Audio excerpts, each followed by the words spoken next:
সহজ প্রশ্ন, মাপকাঠি একটি। যে মেয়ে পেয়েছে অঙ্কে 100, যে ছেলে ভূগোলে সেরা, তারাই তো ভালো। সবাই বলছে হীরের টুকরো এরা। কাগজে ওদের ছবি ছাপা হয়, টিভিতে দেখায় মুখ।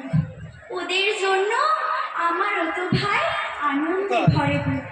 তবু কেন জানো, তোমাকে বলছি, দেখে শুনে পাই ভয়। শুধু এত এত নাম্বার পেলে কি ভালো ছেলে মেয়ে হয়? আচ্ছা ধরো না, যে মেয়েটা অঙ্কে পেয়েছে অনেক কম, তার গান শুনে মুগ্ধ সবাই, হাততালি হারতাম।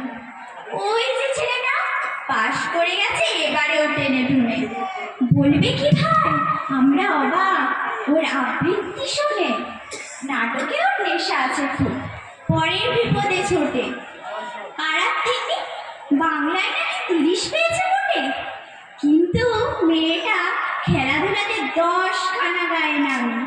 সত্যিই বলো তো, তুমিও বলবে না নয় কেউ দামি? চাই যে অনেক ইঞ্জিনিয়ার, চাই আরো ডাক্তার, পাশাপাশি চাই শিল্পী, খেলুড়ে, স্নেহময়ী সিস্টার। কম নম্বর পাওয়া ছেলেটার কারিগর বলে আজ দেশটা গড়তে ওরও হাতে দেখো কত দরকারি কাজ। পরের দুঃখে কাতর জেমে মুক্তি করেছে কালো। কম নম্বর পেয়েছে বলে কি বলবে না ওকে ভালো?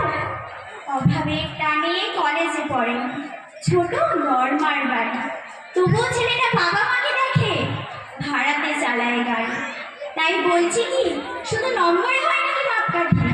ভালো ছেলে মেয়ে বলতে কি ভাই, মানুষ চাইছে খাটি। নমস্কার।